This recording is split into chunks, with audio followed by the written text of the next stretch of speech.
আজকে না বাইক চালাতে খুব ভালো লাগতেছে আর কনফিডেন্স পাচ্ছি। বেরোর আগে তো মা ফু দিয়া দিচ্ছে, আর কি লাগে ভাইয়া।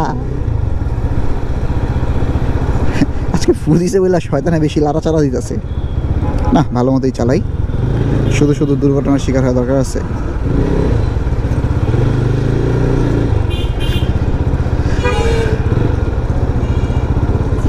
ভালো লাগে এটা নিয়ে খেলতে, মানে কথা শুনে তো।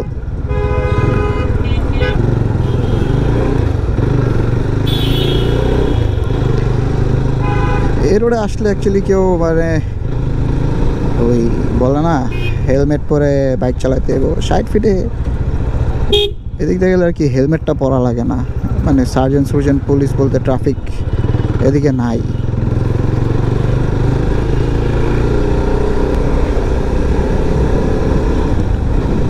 আচ্ছা, তো জিপিএক্সের মাইলেজের কথা যদি বলতে চাই, মাইলেজ আমার এরকম করে এখনও টেস্ট করা হয় নাই, কিন্তু এখন পর্যন্ত আমি যেটা বলবো যে আমি এখন পর্যন্ত 32 বা 32-এর প্লাস পাচ্ছি, বা 32-এর বেশি পাচ্ছি আর কি।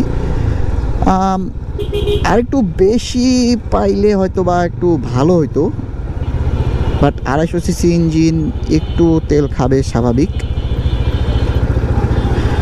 বাট 250 সিসি বাইকটা যে মজা, 30-32ও খারাপ দেয় না, বাট একটু বেশি হলে অবশ্যই ভালো হতো।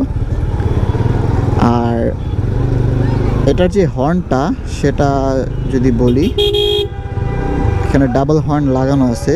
স্টক যেটা ছিল সেটা ছিল সিঙ্গেল হর্ন, ওইটাতে অ্যাকচুয়ালি লাইক 250 সিসি বাইকের সাথে ওই হর্নটা যায় না, সো সেই ক্ষেত্রে আমরা হর্নটা ইনস্টল করি। কারণ যে হর্নটা ছিল অ্যাকচুয়ালি ওইটাতে লাইক কারো কানে লাগতো না, প্লাস হাইওয়েতে এতটা ক্লিয়ার শোনা যেত না, সো এইটা হর্নটা একটু অ্যাকচুয়ালি সবারই চেঞ্জ করা লাগবে, যে কোনো বাইকেই সিঙ্গেলই দেয়, ডাবল